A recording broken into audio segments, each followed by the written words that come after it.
Minions, Princess Sarissa here, and when we last left off, we had just gotten our airship and destroyed all the protective measures against the flying city, the Ronka Ruins. So now that we've destroyed all those defenses, we can now enter the Ronka Ruins and hopefully look for the machine there that's amplifying the Earth Crystal.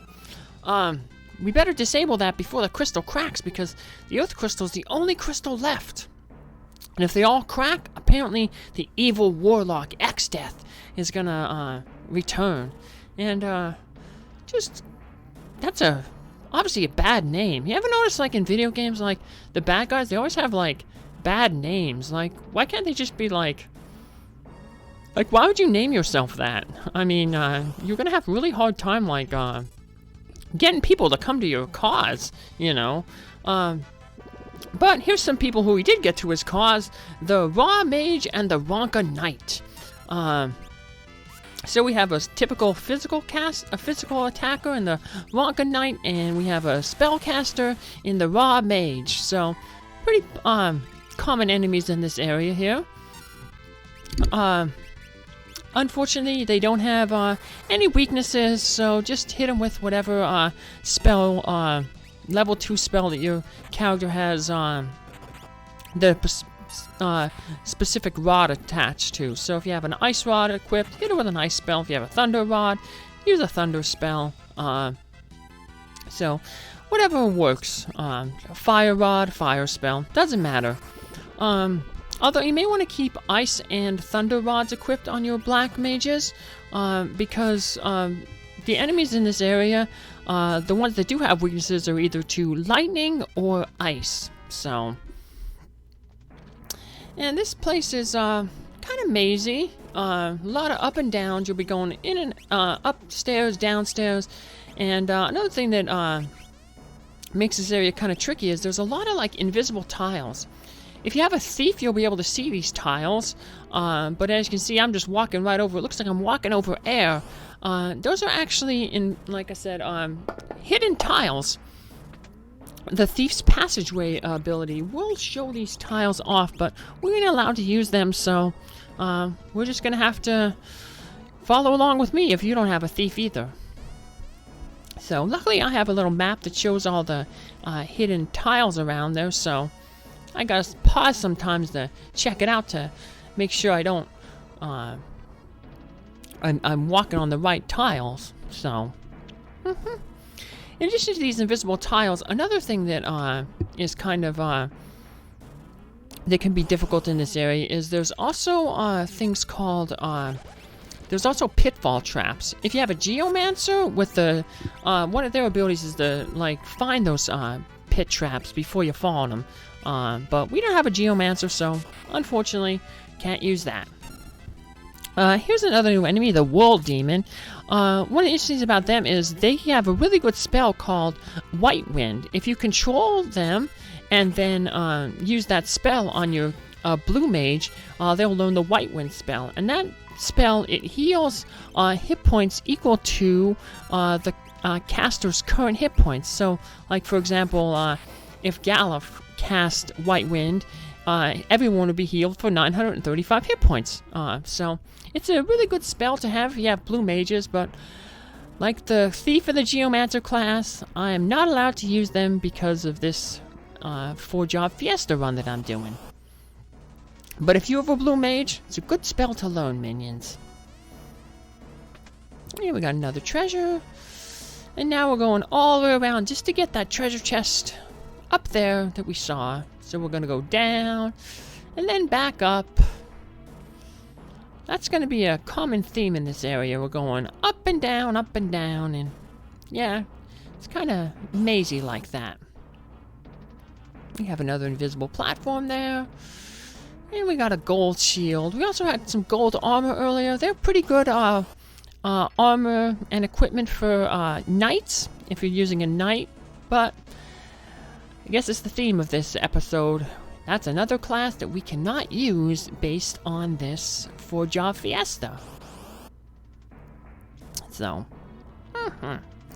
I plan on doing more 4-job fiestas in the future, maybe one every year, minions.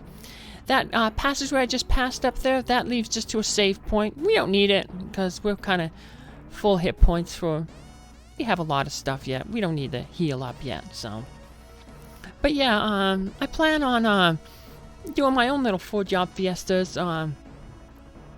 There's 6 wind crystal jobs, so I'm going to choose one of them to put it on the earth crystal, and then do 3 more 4-job fiestas. That way, I can show off every single job. So, but we got to clear up this one first, so much later. That'll probably be the bonus episode where I do that, minions. And here we got a high potion. Yeah, potions ain't really going to be all that good anymore. And we have 2 little areas here. We want to go down the stairway to the right first. I'm just consulting my map here. Like I said, this place can be kind of mazy. So we're going to head this way because there's a lot of treasure. Big treasure area coming up here.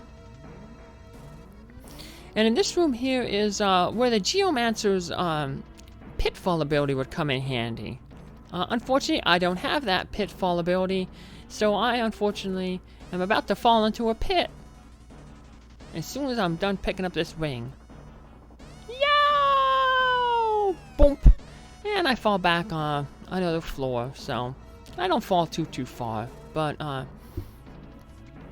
yeah, you want to stay on the left side of the room to avoid all those pitfalls. So, I misread my map, but you don't have to misread maps. You just follow along with me, minions, and you won't fall into any holes. And you might meet some new enemies, like these Lamias and Stone Masks.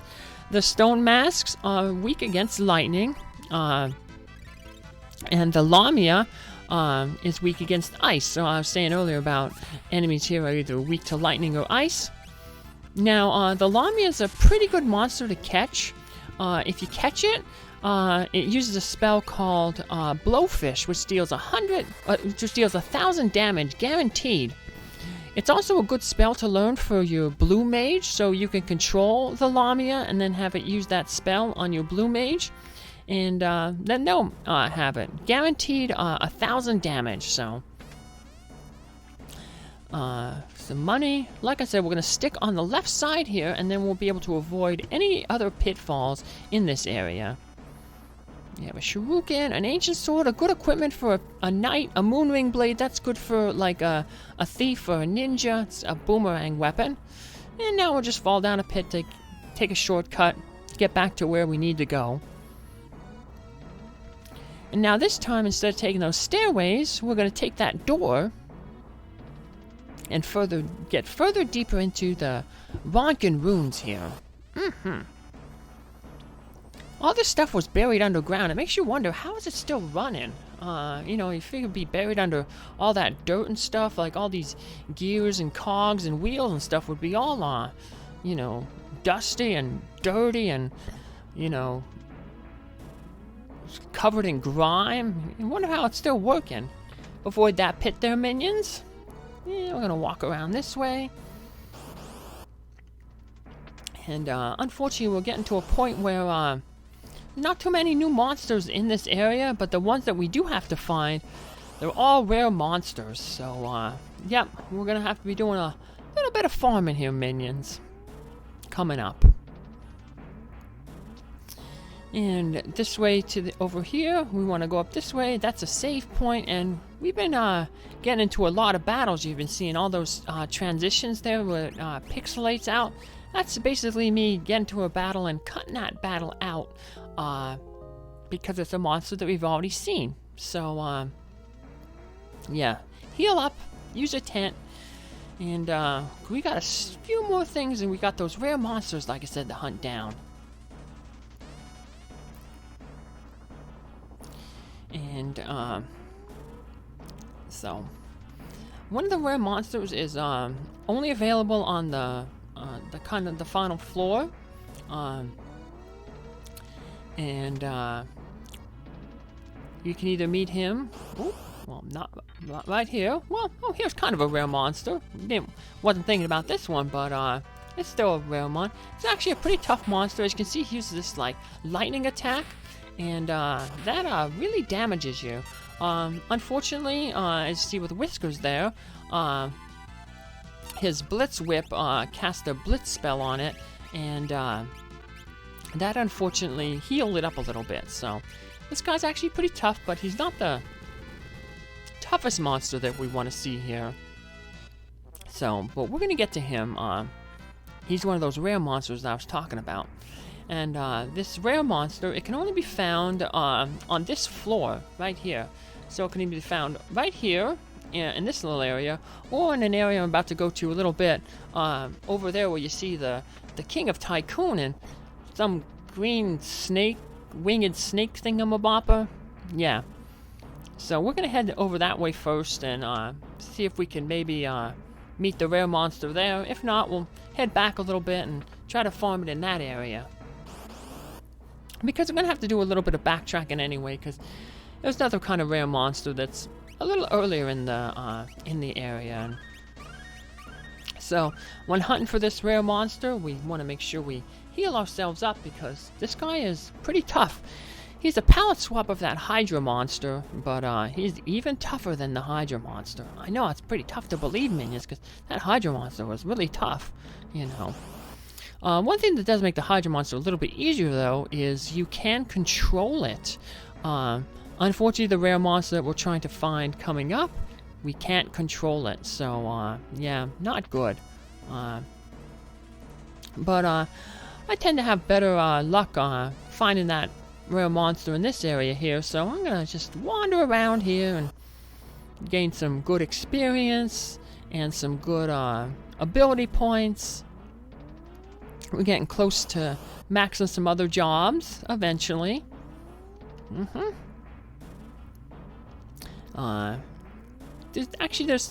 These guys can kind of give some pretty good ability points. You're getting 2 to 3 ability points for most battles, which is pretty good, I guess. Yeah, that's the one thing that I don't really like about this game, is they're really stingy with ability points. So it's really tough to like max jobs, you know. And here's that rare monster we want to hit, the Ghidra. I guess it's like Mecha Ghidra or whatever from like Godzilla. Now, one way you can easily kill this guy is he is considered undead, so you can just use a Phoenix Down on him, and use a Phoenix Down on him, and that could instantly kill him. I totally forgot that he has an auto reflex spell on him, so I was trying to use a Fire 3 spell on him to break in a rod to take him out, because undead tend to be weak against fire, but we unfortunately did not, he reflected that spell, so I'm going to use my Sand Bear there. I wanted to save it for the boss of this area, but yeah, we're in trouble here. Yeah, Galif is down, all other characters are kind of hurt. I hasted Ferris in the hopes that, you know, obviously she's going to get more turns now, and hopefully she can keep up with her healing. Because this guy, he hits pretty hard, and not only can he hit hard just regularly physically, but he has that multi-targeting lightning spell that can obviously cause a lot of damage to everybody in our party. Rush is also a pretty evil spell attack. What that does, it causes a sap spell, so you'll notice that Whiskers will keep losing hit points slowly. He'll slowly drain hit points. So, yep. Now, he has 3,000 hit points, so what I'm doing here is, because I've lost my Sand Bear that I just released to deal a lot of damage to him, hopefully I'm going to try to capture this guy to replace that little bear. I guess I'm upgrading. I'm going from a bear to a multi-headed dragon. Another multi-targeting attack, the Poison Breath. So let's see. Now we finally caught him, so woohoo! Now we have another nice monster that we can release on the boss. I'm gonna unfortunately have to heal ourselves up here from all that poison.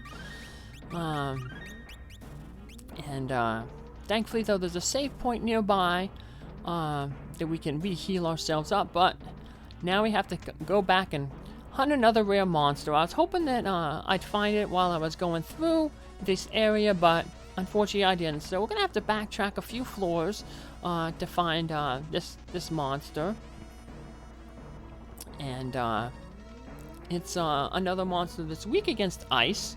In addition to the Lamia, like I said, ice and lightning are the two weaknesses that monsters in this area kind of share. So we can find it on this floor, the floor below. I tend to have better luck on the lower floor, so that's what we're gonna go hunting here. Go hunting for one last rare enemy. Now, of course, if you're not hunting all the rare enemies, minions, there's no reason for you to go fight this monster. It's not like there's, it has any special skills you want to learn off of it. You can learn a Toad song off of it, but you could have learned that much earlier from those frogs in the Waltz tower. So, but here's the enemy, the Archaeotoad. It's basically an ancient toad, and it is weak against ice. So pretty much, one or two Ice 2 spells will take it out pretty easily. So, yeah, nothing particularly interesting about this guy. We just wanted to find him to fill out our, bestiary there. Galuf learned the control ability, so hey, that's good. Now we can have two of our characters control monsters, and that'll help crowd control our characters. So I'm just gonna switch equipment around a little bit here. Give Galuf, because he doesn't have a piece of armor to wear, I'll give him the elf cloak so he can evade attacks, and Whiskers, he has a whip, a pretty strong whip, so he'll probably benefit more from the power ring that increases attack power. So switch our equipment around. And now, not much left to do here other than to go try to find the King of Tycoon. I mean, we saw where he was at. So it's just a matter of going to find him and taking out that boss. But remember, minions, before you take out a boss, it's always smart to heal yourself up and save your game. And that's what I'm going to do here. I'm going to stay here at this save point, use a tent, heal myself up, save my game, and then get ready to meet you in our next episode where we meet King Tycoon and take on the boss monster of this area. Take care, minions. Have a good day. Bye.